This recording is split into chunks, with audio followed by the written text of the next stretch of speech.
now, and here are your headlines for today. Malta registers lowest COVID-19 rise in weeks as schools start reopening. US blogger insists Joseph Muscat will get arrested after former PM's denial. SCHEMBRI'S companies ask for temporary asset unfreezing to pay their employees' salaries. Quarantined ministers call out Bernard GRECH for resuming physical campaign, and Maltese artists lockdown postcards feature on BBC Spotlight show. Tim, how are we doing this morning? Not bad. Big day today, obviously, the reopening of schools. Schools have started reopening, a few of them for the first time since March, since the COVID-19 pandemic broke out.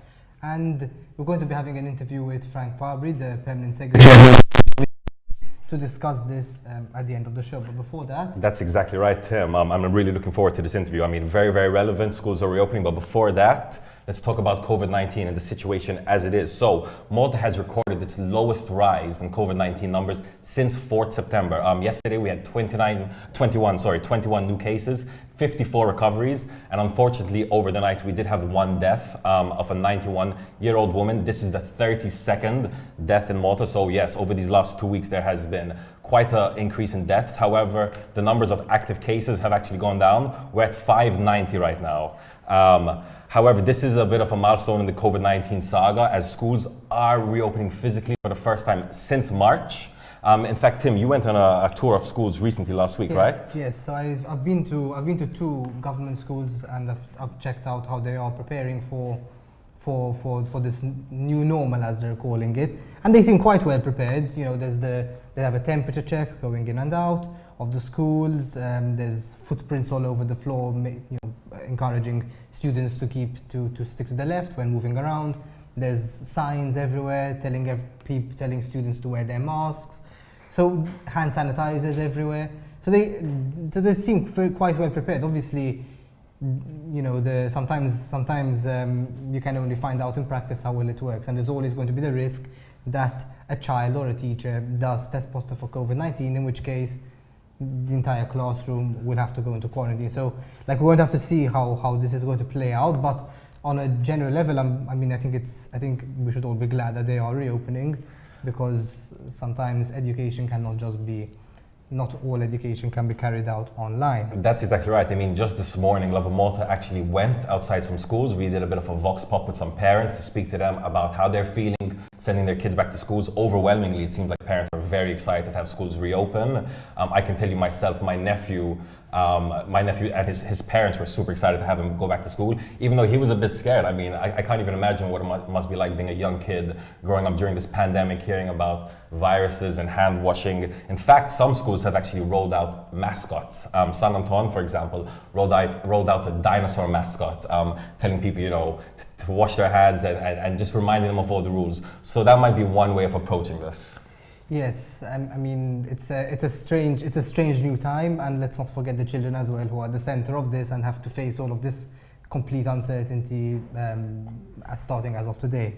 Moving on, so Kenneth Rejog, the financial crime blogger, has stuck to his guns about the alleged state of play regarding Joseph Muscat after the former Prime Minister issued a very strong denial over the weekend.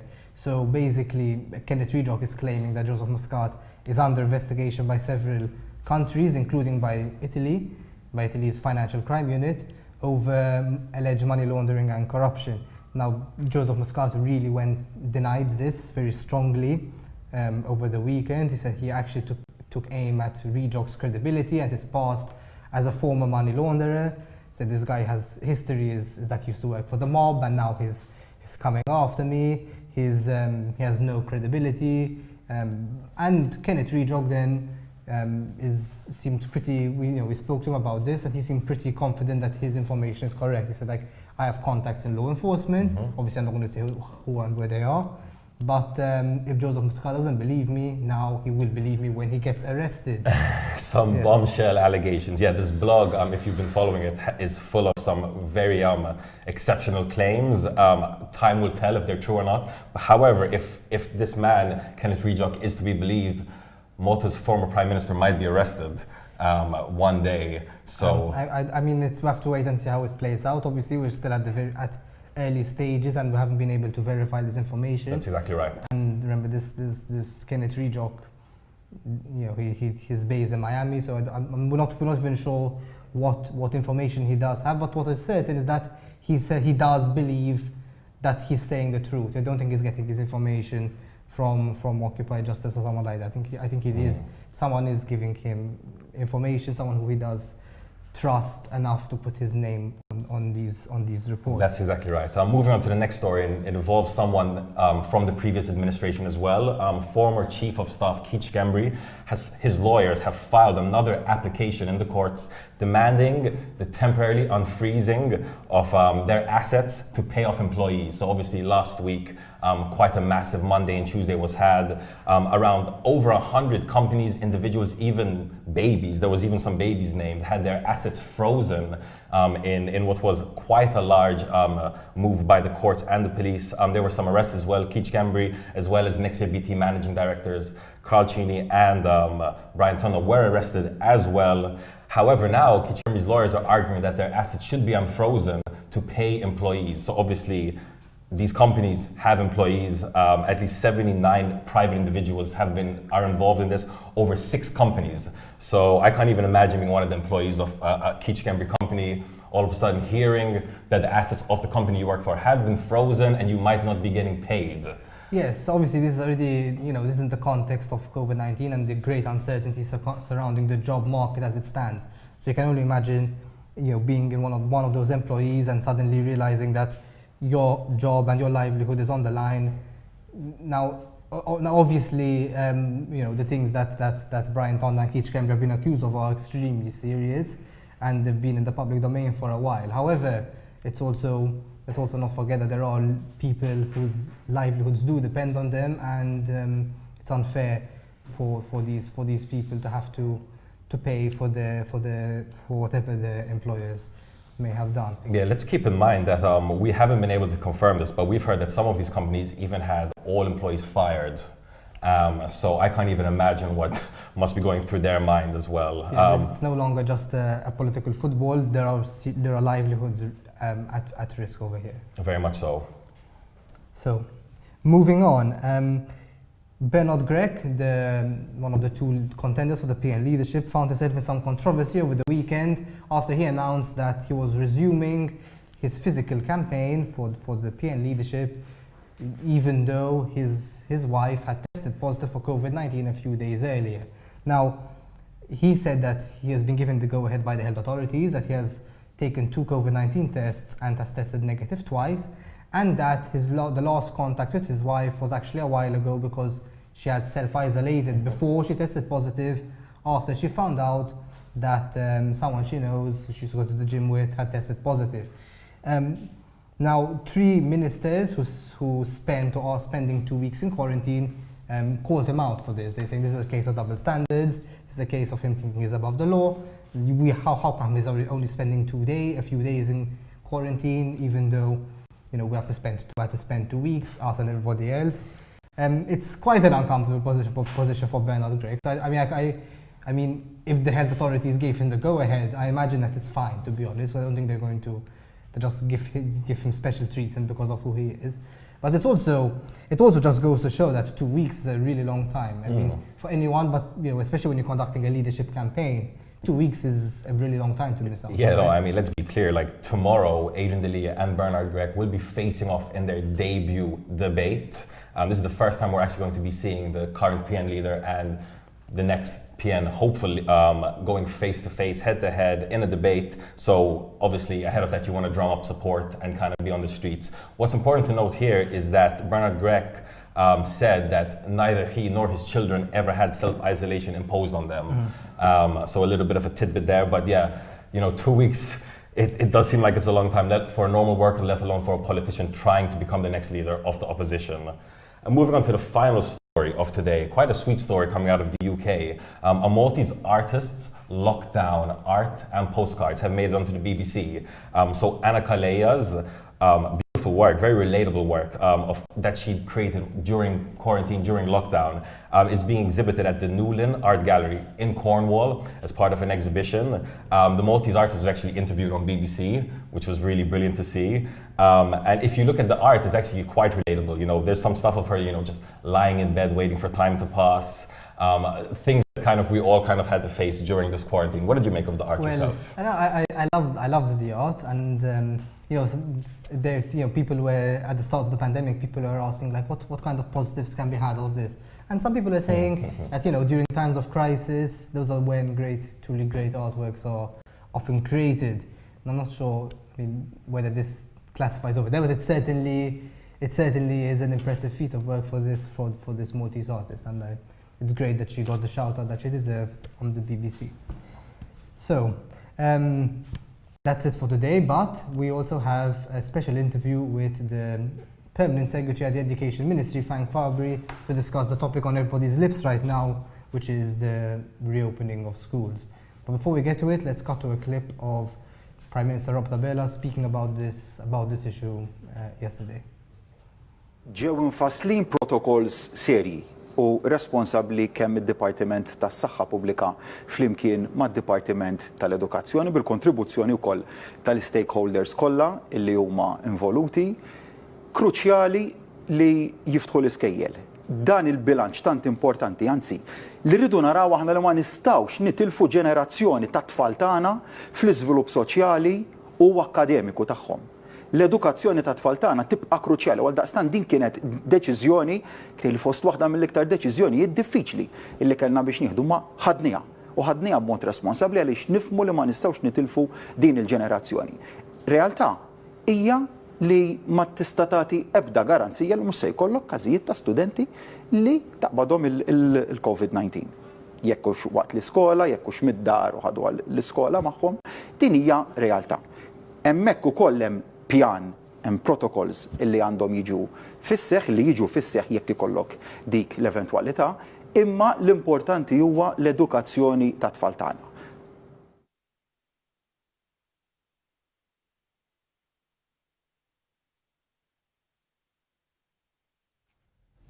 Hi Frank, big day today. First schools have started reopening for the first time since March. Obviously it's the first time since the COVID-19 pandemic, and there's still, while there is some excitement in the air, there's still concerns that, you know, there could be an outbreak at one of these schools. So like why not keep everything online to begin with?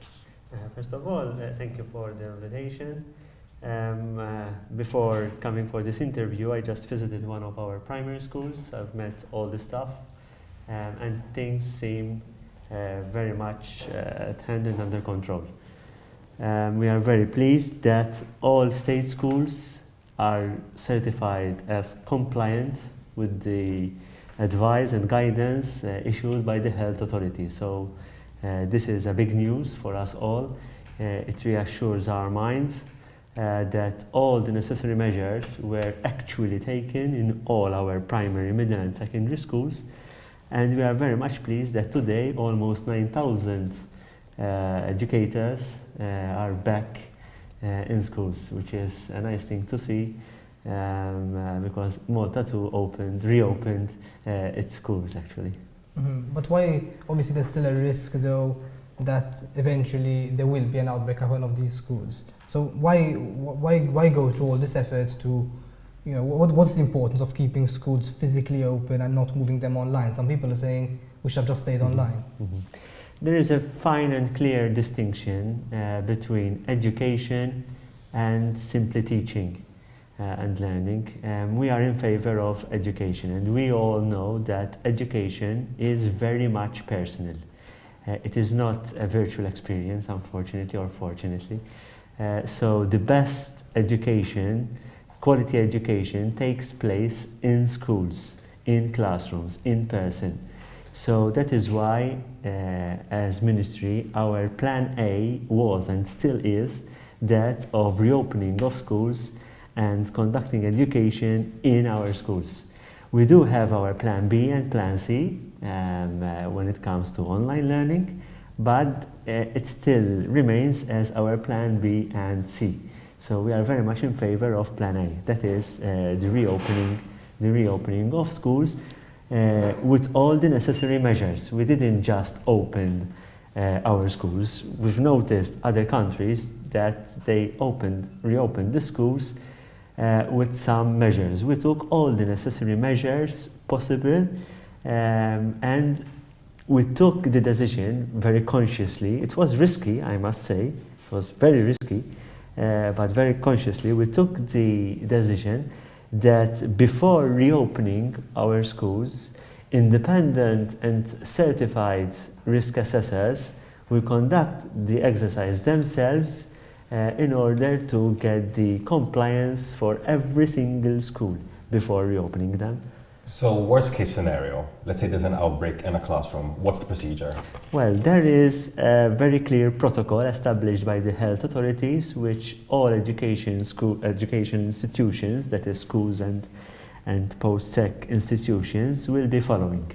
I must remind that we have gained some experience from March onwards. We've reopened all childcare centers in Malta. I must say very successfully. We did have some outbreaks in our childcare centers, but people managed the situation very well. Everyone followed the protocols, everyone worked hand in hand with the health authorities, and all childcare centers moved on. Then we have opened also all our summer schools and summer activities, educational activities during summertime.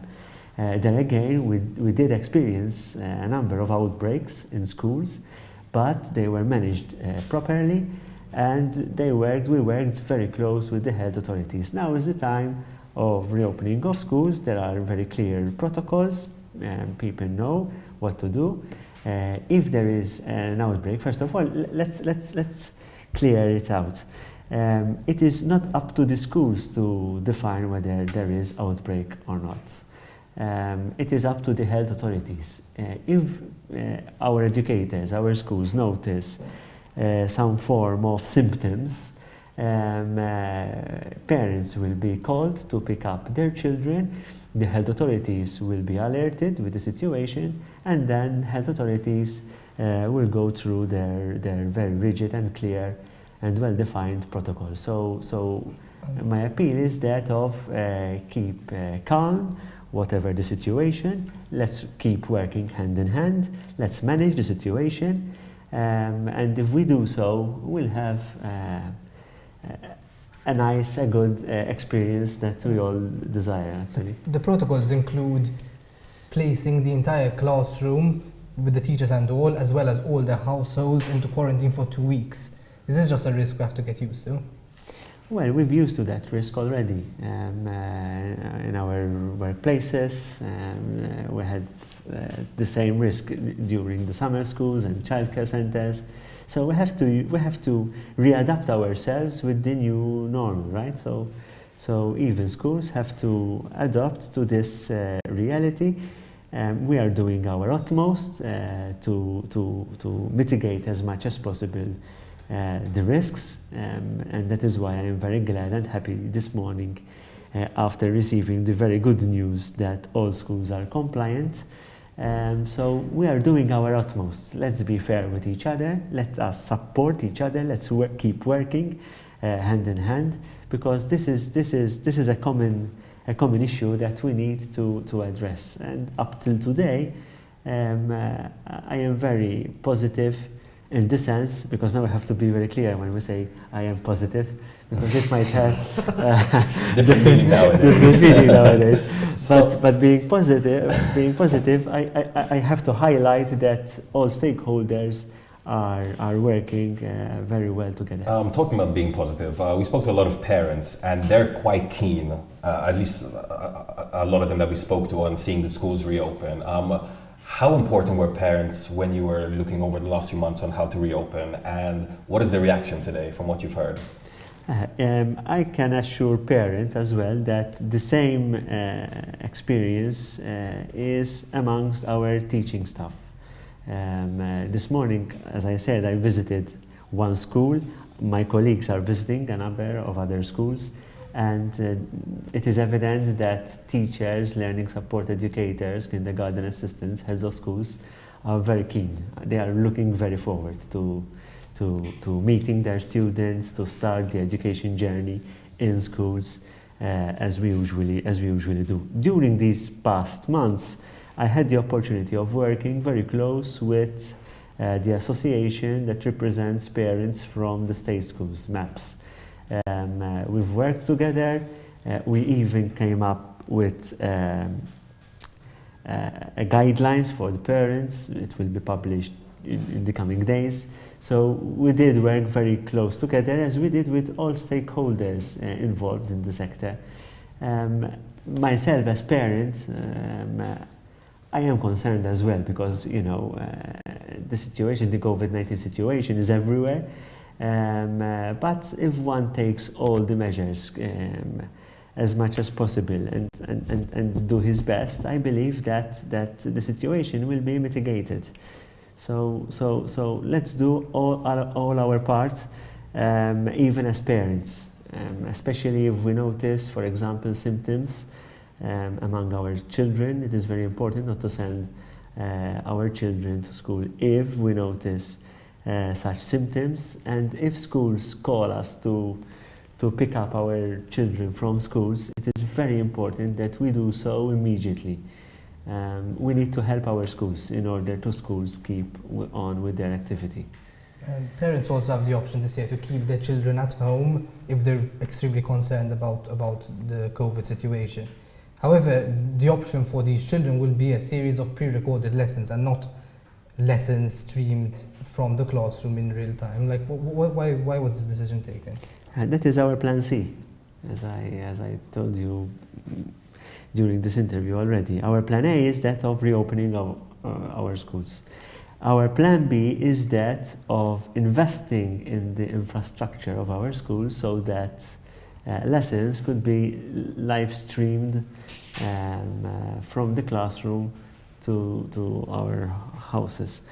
In fact, I have to point out that we have invested not less than 5 million euros in school infrastructure when it comes to technology and use of technology. We have upgraded the international bandwidth from 2.5 to 5G in all our schools. So we can live stream lessons there and then. But unfortunately, there was disagreement between us and both unions representing the teaching sector. So unfortunately, that 5 million investment couldn't be used to its full capacity. So it's kind of a waste of money then? No, it is not, because we still use technology in our schools. It is used on a daily basis in the classroom. But then that is why we had to come up with Plan C, that of pre-recording lessons. So we didn't stop there when the unions faced us with their position.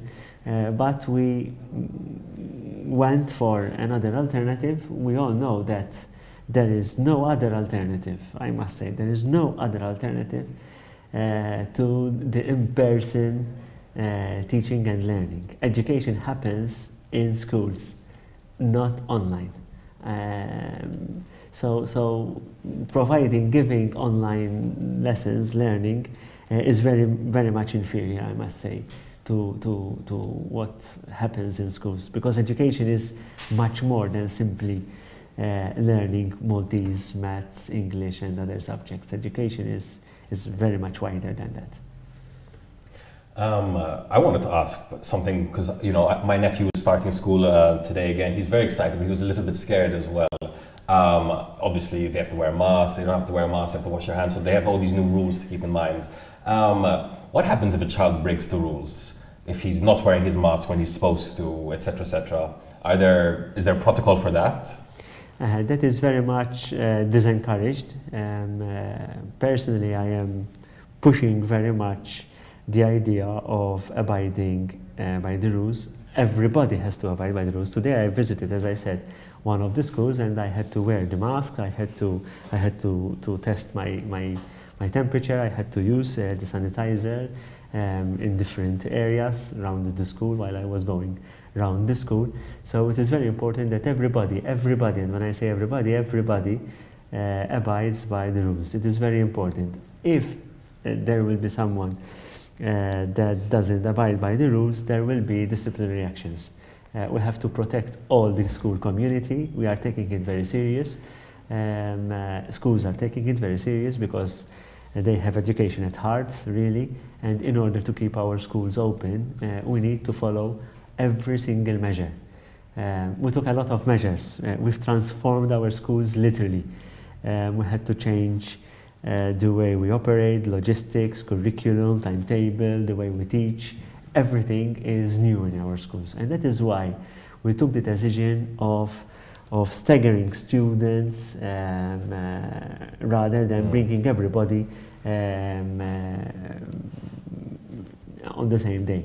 So we have to realize how complex the situation is. And we are talking about the most complex operations that ever happened in the education sector in Malta. This is a first. We had to bring together all the different aspects of education, curriculum, logistics, services, everything together in order to implement all the measures that we took actually in all our schools.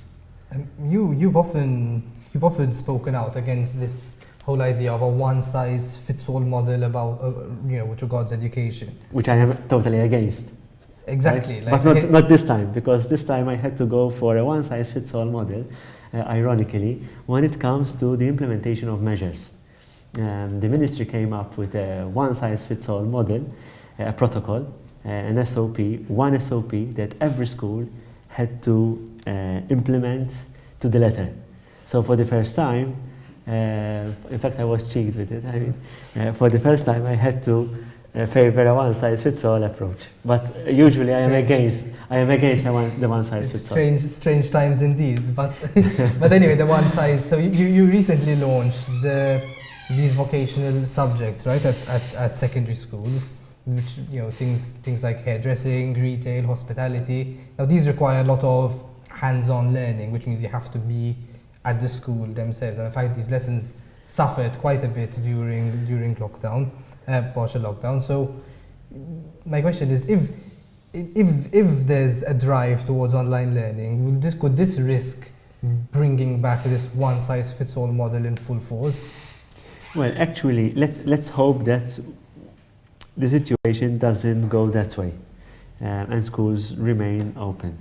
But if we'll be having some lockdowns here and there, we have to adapt to the situation for sure.